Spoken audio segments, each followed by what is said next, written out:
I just wanted to give you a real life example of there was cables in the 70s and 80s that used to, so basically over time what's happened is the PVC that surrounds the copper reacts with the copper and it creates this green goo on the cable, and I see it all the time in older houses.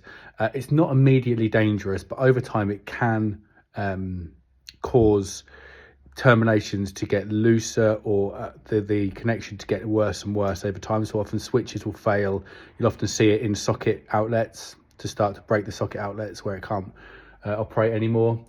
So it's always recommended that if you have a lot of that in your home, get it looked at, make sure the terminations are correct and safe, because if they're not, if there's so much goo coming through that it's really affecting those terminations, you may need to get at least some of the circuits rewired.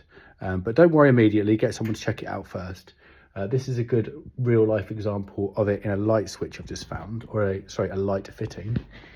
And so you can see it there. If you see my finger, see that green goo? That's that reaction and oxidization between the copper, and as you can see, it will get into the terminals over time and cause that connection to get worse and worse, because obviously there's no copper actually sitting on the terminal.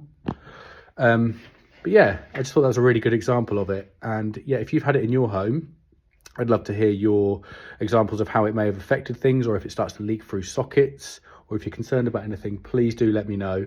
And thank you very much for watching my video. Bye.